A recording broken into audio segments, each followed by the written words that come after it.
¿Cómo están? Mal. Chuta, ¿por qué? Me pinta el pelo y Ánimo. me dice la embarra. Bueno, no se preocupe, el pelo crece. Leonor, qué gusto tenerla. ¿Cómo está? Hola, Vale.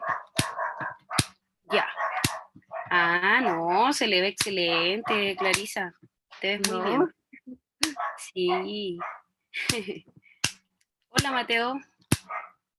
Ya, chiquillos. Ya, vamos a comenzar. Estábamos esperando que se conectaran más, por eso nos demora un poquito más. Y bueno, que de hecho ustedes son uno de los cursos que tiene mejor asistencia, así que bueno, los felicito por eso. ¿Ya? Entonces vamos a comenzar a, espérenme, a compartir lo de hoy día. ¿Dónde está esto?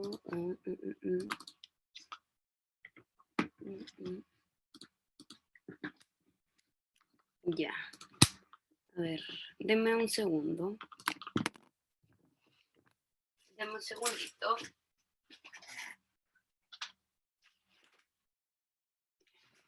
Nosotros, chiquillos, la última prueba que tuvimos fue la de la aplicación de los ejercicios, ¿cierto? La de la fórmula, si no me equivoco. Ya, a ver, déjenme mirar acá en mi cuaderno.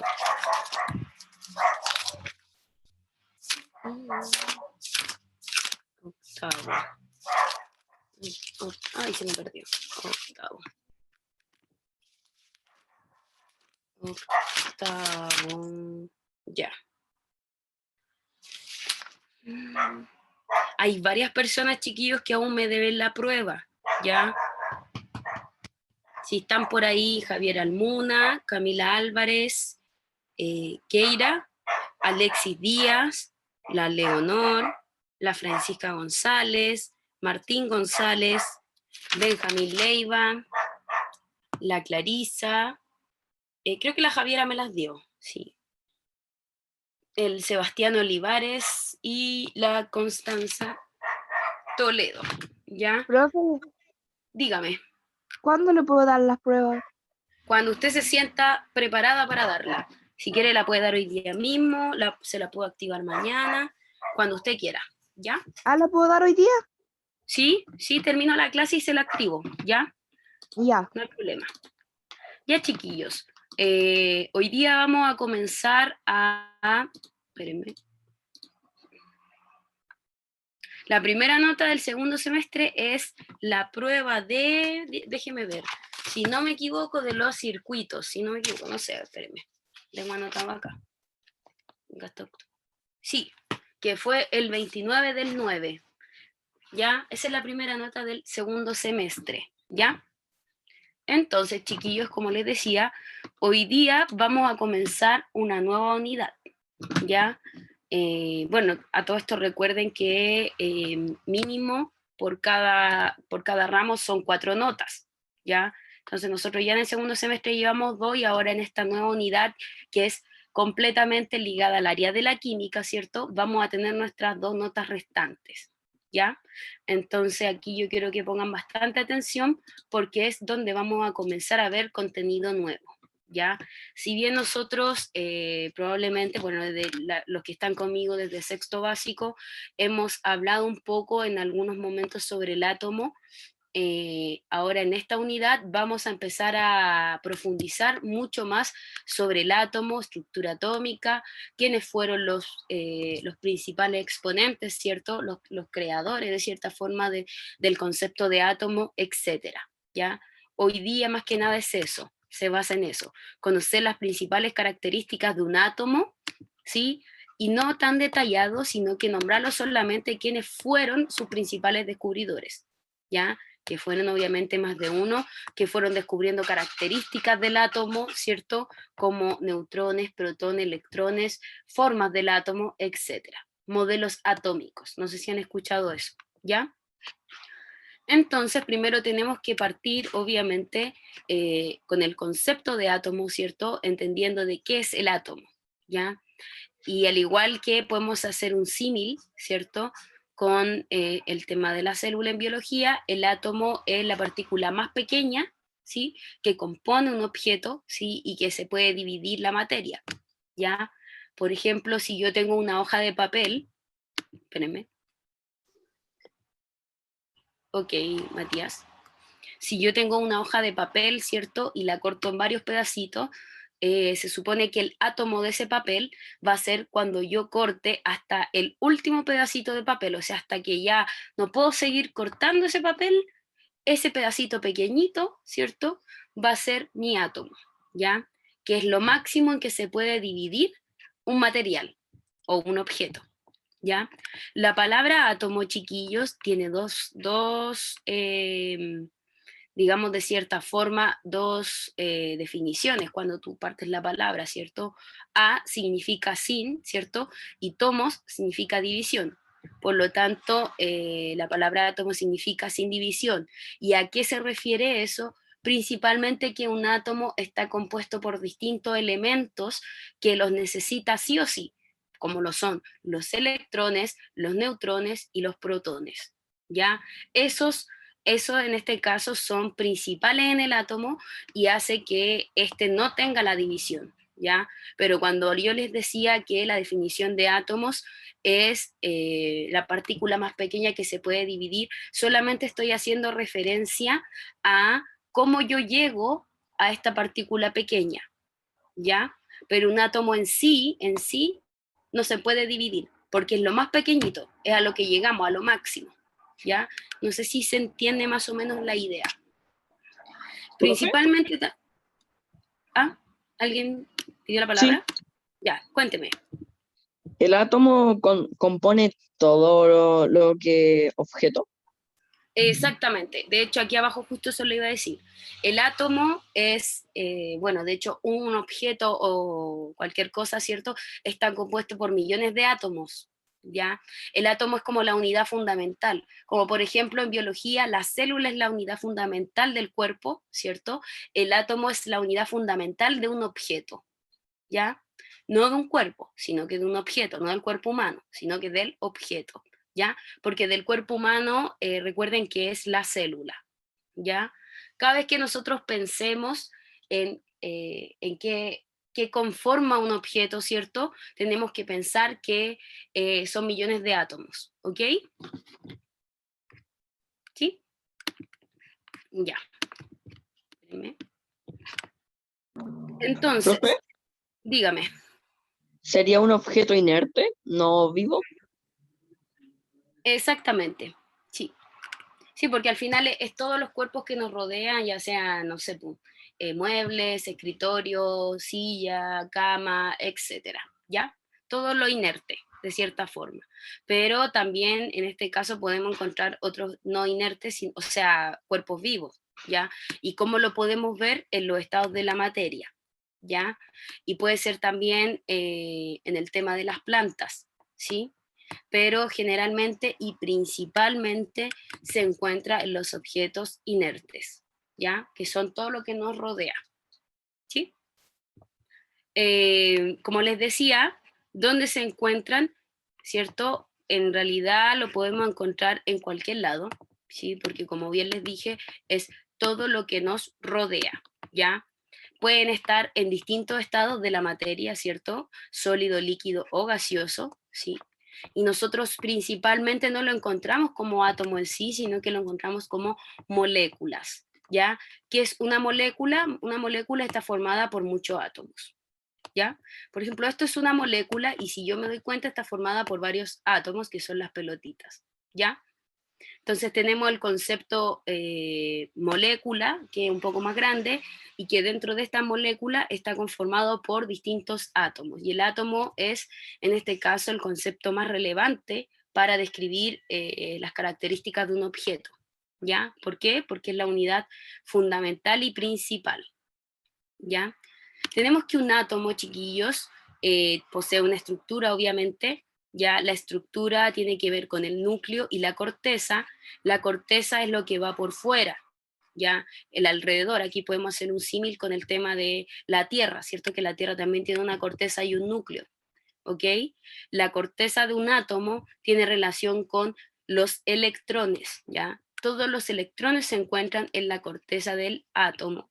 Y tenemos que en el núcleo, en la parte central, ¿cierto? Vamos a encontrar protones y neutrones, ¿ya? Cabe recordar, chiquillo, aunque esto ya lo vimos con el tema de los circuitos eléctricos, que los electrones son los que poseen carga negativa, ¿cierto? Y los neutrones son los que no tienen carga y los protones son los que tienen cargas positivas, ¿ya? Positivo, sin carga y negativo, ¿ya? Entonces podemos decir que la gran mayoría de las veces, y en este tipo de modelo atómico, porque voy a mostrarle otros modelos que en este caso los protones y los neutrones están juntos con los electrones, ¿ya? Pero en este caso los protones y la carga positiva está en el centro, ¿ya? Y la carga negativa está por la corteza por fuera, ¿ya? Entonces, nosotros podemos decir de qué está formado, y bueno, obviamente ya hemos hablado un poco de esto. Primero tenemos que decir que existen regiones importantes dentro de un átomo. Si se dan cuenta, esta es una forma de átomo y esta es otra forma de átomo. Fíjense que son diferentes, porque este tiene órbitas redondas, ciertos circulares, versus estas que son orbitales más ovaladas, ¿ya? Pero de igual forma conservan en estos dos modelos que los electrones van en la parte de afuera, ¿cierto? Y en este caso los protones y los neutrones van en la parte interior, ¿ya? También tenemos, chiquillos, aparte del concepto de molécula, tenemos el concepto de partículas, y vamos a hablar de partícula, en este caso, en este modelo, ¿cierto? Cuando nosotros identifiquemos, ¿cierto? Nuestro protón, ¿sí? Nuestro neutrón y nuestro electrón, ¿ya? Importante también sobre el átomo, que el átomo no solamente nos sirve para conocer, ¿cierto?, cómo se forma un cuerpo o un objeto, que es de esta forma, ¿ya? El átomo también nos sirve para calcular distintas cosas, y en este caso, bueno, más adelante vamos a empezar a ver el tema de la tabla periódica, el cálculo del número másico, número atómico, y vamos a empezar a hacer diferentes cálculos, ¿sí?, con respecto a un átomo. Ya acá tenemos un átomo de hierro, ¿cierto? Que tiene dos números, uno arriba y uno abajo, y vamos a ver que el número que está arriba, ¿cierto? Representa en este caso a la Z, ¿sí? Que es el número atómico, ¿ya? Y el número de abajo corresponde a A, ¿cierto? Que es el número másico. ¿Qué es el número atómico, chiquillos? Va a indicar principalmente la cantidad de protones, ¿sí?, que va a tener este elemento o este átomo, ¿ya? En este caso, la cantidad de protones, es decir, de cargas positivas que tiene el átomo de hierro son 26, ¿ya? Acá, con respecto al número másico, ¿qué significa este número que está acá? Significa la suma de los protones y los neutrones, es decir, las cargas positivas y las cargas neutras que tiene un átomo, ¿ya? Entonces, acá claramente me daba 55,84 y se hizo una aproximación, ¿cierto? Por lo tanto, el número másico de este material, ¿cierto?, es 56. Como les digo, ahora yo solamente se lo estoy presentando, ¿ya? La próxima clase lo vamos a ver con más detalle, porque ahí vamos a empezar a hacer el cálculo del número atómico y del número másico, ¿ya? Por el momento es solamente relevante que ustedes conozcan que un elemento en la tabla periódica tiene dos números, uno arriba, que es el número atómico o la Z, y el número másico, que es el que va abajo, que es la A, ¿sí? Entonces, ¿qué tipo de átomos existen, chiquillos? Principalmente los que uno más encuentra, ¿cierto?, son los iones. Sí, sí, Matías. Como les decía, uno de los tipos de átomos son la forma de los iones, ¿ya? Que creo que ya lo vimos de cierta forma también anteriormente, ¿ya? Tenemos los iones que están cargados de manera positiva, ¿cierto?, que se le llaman cationes, ¿sí? Y tenemos los iones negativos, que son los aniones, ¿ya? Solamente la característica de cada uno es que cuando son iones positivos, ¿sí?, en este caso son cationes, quiere decir que el átomo, en este caso, acá, ¿cierto? Cuando se formó el átomo va a perder un electrón, y al perder un electrón empieza a quitarse su negatividad, ¿cierto? Por lo tanto va a quedar más cargado positivamente, ¿ya? En cambio, cuando un átomo, ¿cierto? Que es un anión, ¿sí? Este hace referencia principalmente cuando se gana, en este caso, uno más neutrones. Neutrones son los que son los neutros, recuerden, ¿ya? Por lo tanto, eso va a equilibrar, en este caso, el tema de los electrones, ¿ya? Tenemos también otro tipo de átomos, ¿cierto? Que son los isótopos, ¿sí? Que se utilizan principalmente en estas 4 áreas, en la ciencia, en la agricultura, en la medicina y en las industrias, ¿ya? Bueno, acá un ejemplo de algunos tipos de isótopos de hidrógeno, ¿cierto? También tenemos que lo que hace referente o característico al isótopo es lo que yo les puse acá, que son átomos de un mismo elemento, ¿cierto? Que tienen igual número de protones, pero distinta cantidad de neutrones, ¿ya? Es decir, por ejemplo, acá, ¿sí? ¿Se ve acá, chiquillos? En este caso, se supone que la cantidad de neutrones, ¿sí? Que son las cargas neutras, van a ser diferentes, 16, 17 y 18, ¿cierto? Pero lo que sí es igual es su carga positiva. Si se dan cuenta, acá aún no se toca el tema de los electrones, de lo que va por fuera, ¿ya? En los iones y en este caso y en los isótopos siempre se habla de neutrones y protones. Recuerden que acá en los iones, para que uno sea positivo, en este caso tenía que pasar a neutro, ¿cierto? O perder un electrón, ¿sí? Para quedar más positivo, y en el otro caso tenía que ganar un neutrón para que se elimine la carga negativa, ¿ya? Entonces, como les decía, hoy día solamente, chiquillos, estamos haciendo como, digámoslo de cierta forma, como viendo por encima, ¿cierto? Lo que vamos a empezar digamos, a identificar con más detalle en las próximas clases, ¿ya? Como les digo, el tema del concepto de átomo, yo sé que es un concepto ya bastante antiguo, quizás para la gran mayoría, ¿sí? Pero es importante volver a recordar cuáles son las partes, qué tipo de átomos podemos encontrar, etcétera, ¿ya? Entonces ahora nos vamos a quién lo descubrió. Nosotros por lo general conocemos a 4 o 5, Dalton, Rutherford, Bohr, ¿cierto? Y la teoría mecánica cuántica, que es una de las que más se conoce hoy en día, ¿ya? Pero cabe destacar que no son los únicos personajes que hablaron de átomo o de alguna cosa, de alguna característica del átomo, ¿ya? Y es aquí, chiquillos, en donde aparecen el tema de los modelos atómicos. ¿Ya? Denme un segundito. Espérenme.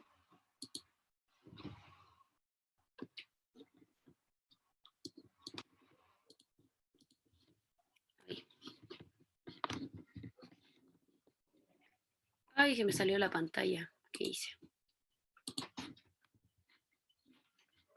¿Se ve, chiquillos? Ahí sí. Creo que se veía azul. Ya, ahí sí. Entonces, una de las primeras personas o personajes, ¿cierto?, que empezó a hablar de átomo fue hace muchísimo tiempo, ¿cierto?, del 470, entre el 470 y 380 a.C., que fueron Demócrito y Leucipo, ¿cierto?, que empezaron a hablar de átomo, pero a partir del tema de la materia, ¿ya? Decían que la materia está compuesta por partículas indivisibles a las que llamaron átomos. ¿Ya? ¿A qué se refiere con partículas indivisibles? Que no se pueden observar, ¿cierto? En este caso, al ojo humano, ¿ya? Desde ahí parte todo este tema de teoría o modelo atómico, en donde, claro, estos dos personajes hace muchísimo tiempo atrás implantaron esta idea y con el paso del tiempo vinieron otros científicos que tomaron esta idea y la fueron modificando. Por ejemplo, en 1766, John Dalton propone la teoría atómica, la primera teoría atómica que define al átomo como una simple esfera. ¿Ya? No habla de que tiene cargas positivas ni negativas, solamente dice que el átomo es similar a una esfera. ¿Ya? Luego tenemos otros dos personajes que son Goldstein, ¿cierto? Y Weiben, que en este caso este primero, y inclusive ambos son los que empiezan a hablar y a hacer distintos experimentos. ¿Para qué? Para descubrir y que, por cierto, se descubriera el protón como parte del átomo, ¿ya? ¿Cómo lo hace este personaje? Lo hace a través de rayos positivos, rayos de canales, ¿cierto? Que es un experimento. Y en este caso, este otro personaje lo hizo a través de cálculos matemáticos, ¿ya? Tenemos acá Max Planck, ¿cierto? En 1900, creo que se me corrió porque este es uno de los últimos, que es quien propone la teoría cuántica y la dualidad de onda-partícula, ¿ya? Y en este caso, de hecho, como yo les decía, la teoría cuántica es una de las últimas teorías, ¿cierto?, que hoy en día está aceptada con respecto al tema del átomo, porque si bien han surgido bastantes teorías acerca del átomo, siempre se han ido modificando y ha ido quedando una por sobre otra, ¿ya? También tenemos que Einstein habló del átomo también, ¿cierto? Pero en el caso de él propone el fotón como partícula energética de la luz, ¿cierto? Y que obviamente al realizar este experimento del fotón, él menciona que existen partículas únicas y partículas más pequeñas que claramente ya se habían, digamos que ya tenían nombre anteriormente, que era el átomo, ¿ya?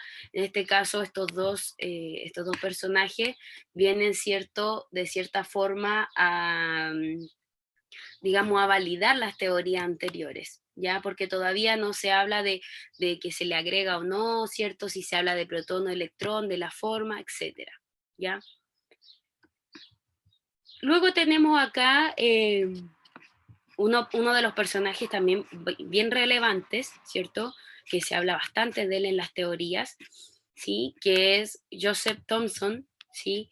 El modelo de Thomson fue tan relevante debido a que él fue uno de los primeros científicos que incorpora dentro de su modelo las cargas negativas y cargas positivas, ¿ya? Porque en los anteriores solamente se hablaba de neutrones y del átomo en general, pero él fue el primero que empezó a mencionar que un átomo tenía cargas negativas y cargas positivas.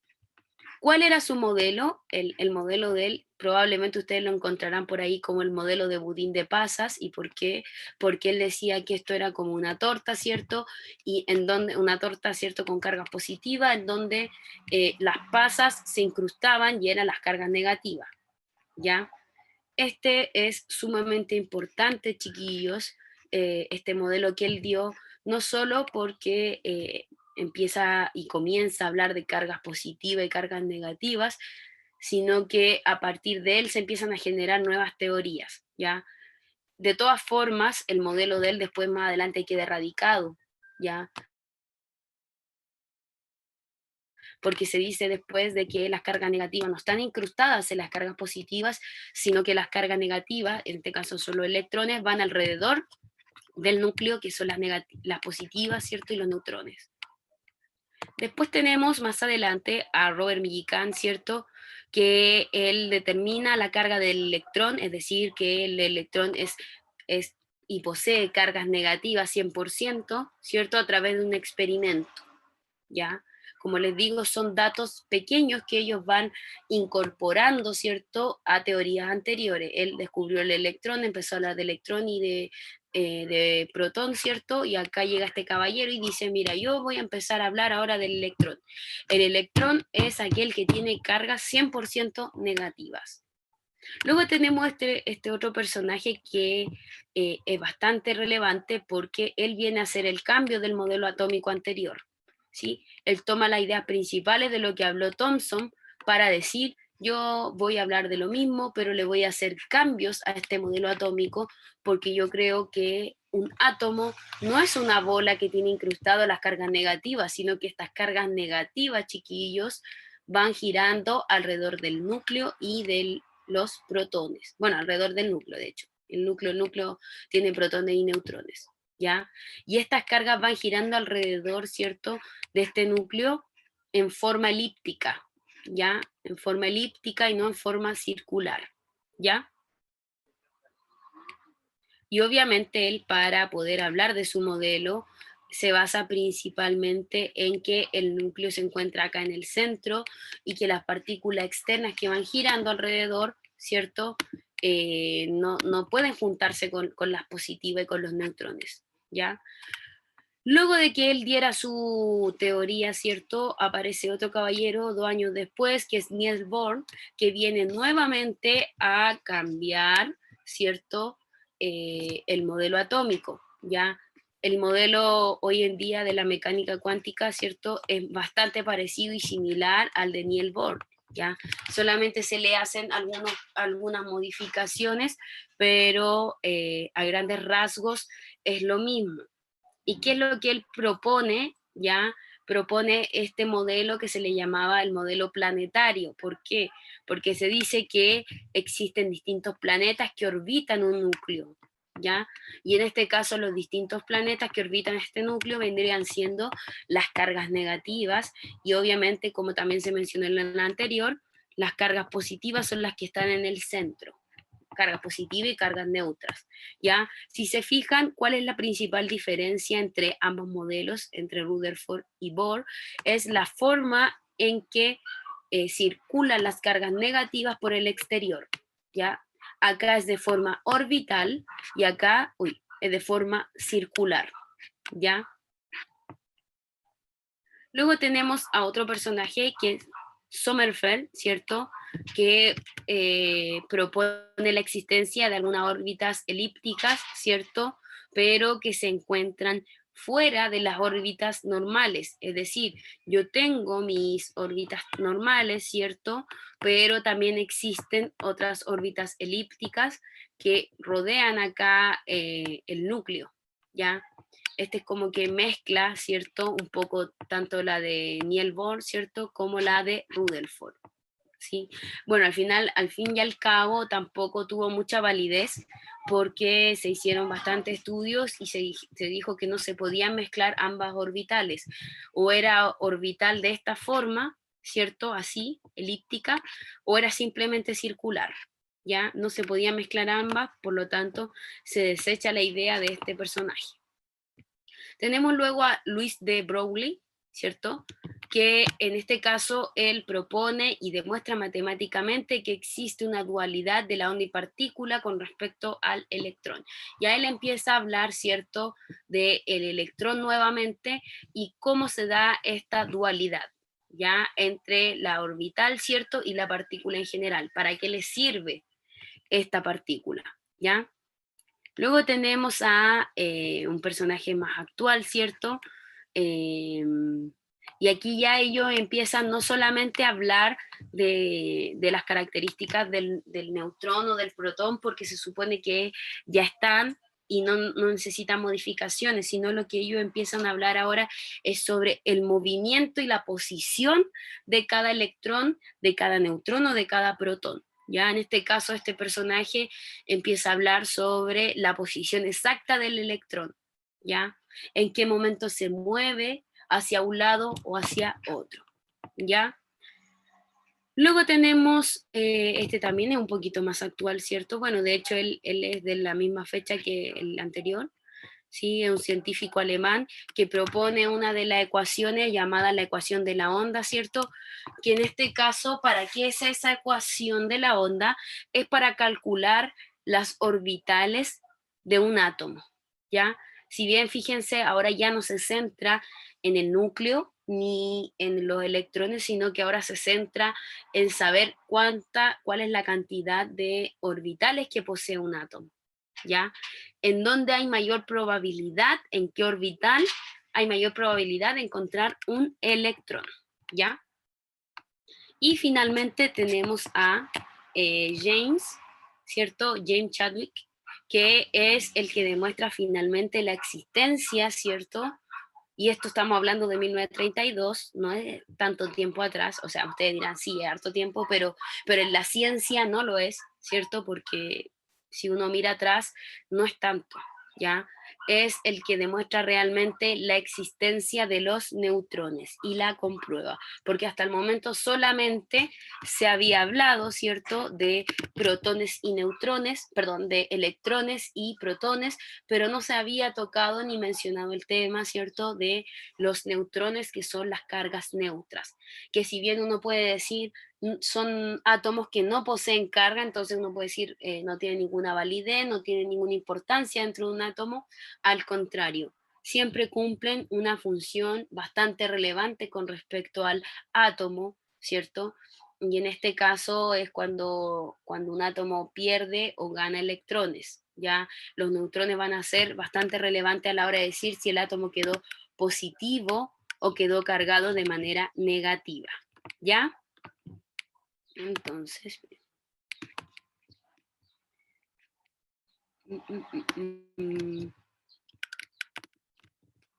ya chiquillos, quisiera saber si existe alguna duda o consulta sobre lo que hemos revisado hoy día, ¿ya? Yo sé que igual fue harto el tema de los modelos atómicos. La próxima semana vamos a centrarnos solamente en los más relevantes, ¿ya? Rutherford, Dalton, Thomson, ¿cierto? Bohr, ¿sí? Mecánica cuántica, etcétera, ¿ya?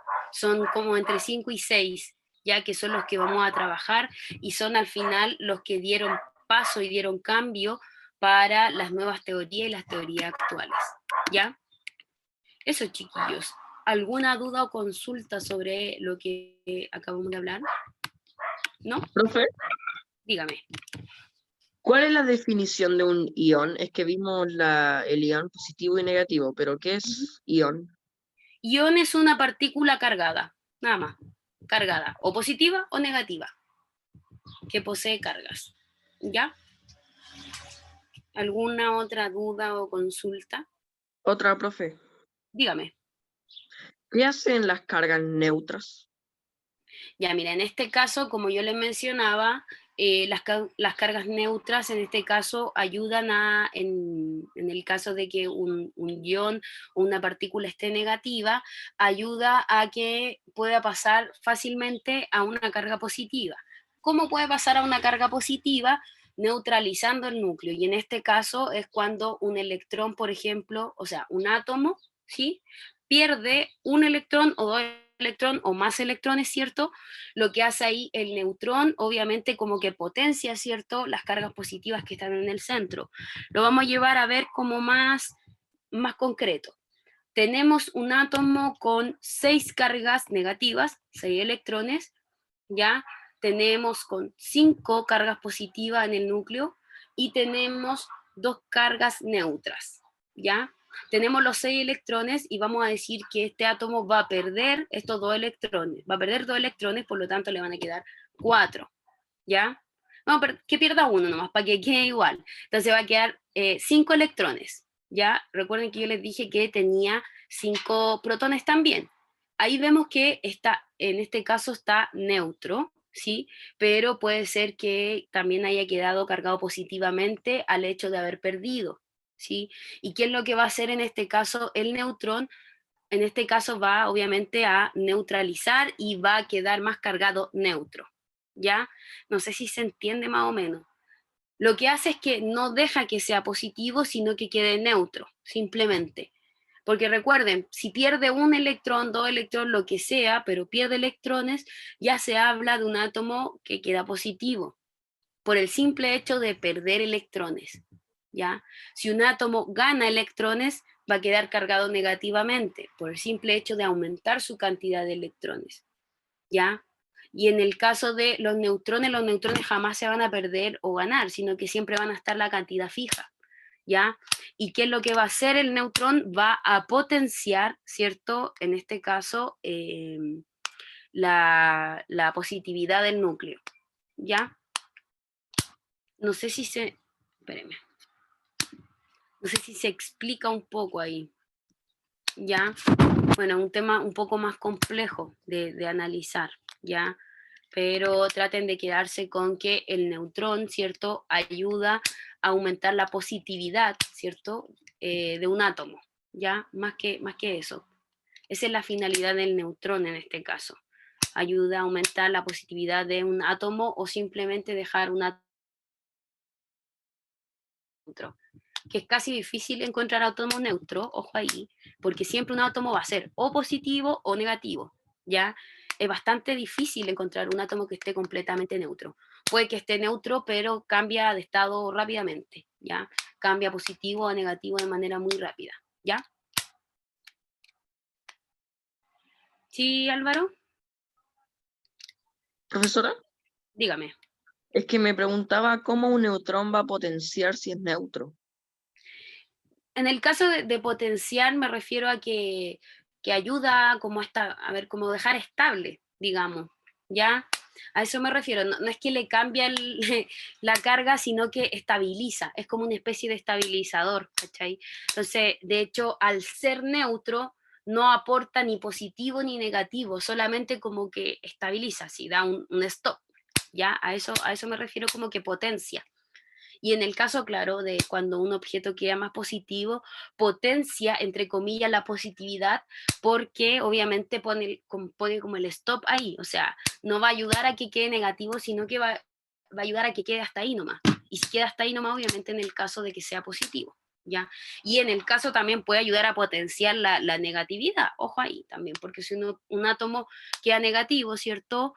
En este caso sí ayuda a que quede negativo, o sea, no incita a que haya más protones para que cambie de su estado, sino que al final, como te digo, deja ahí nomás, o sea, ay, se oscureció, deja ahí nomás el tema, ¿cachai? O sea, estabiliza, o sea, no sé si, no encuentro un concepto que identifique más que eso.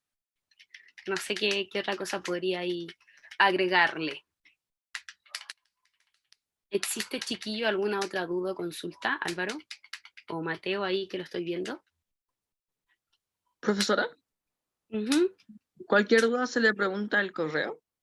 Sí, no hay problema, no hay problema. ¿Y cuál Yo, correo sería? mire, la verdad es que para duda y consulta, yo ahora estoy tratando de responder más fácil en mi correo personal, ¿ya? El correo de segundo ciclo, que es ciencia, segundo ciclo, bla, bla, bla. Ese lo voy a dejar solamente para que me envíen tareas cuando tengamos que hacer tareas. Otra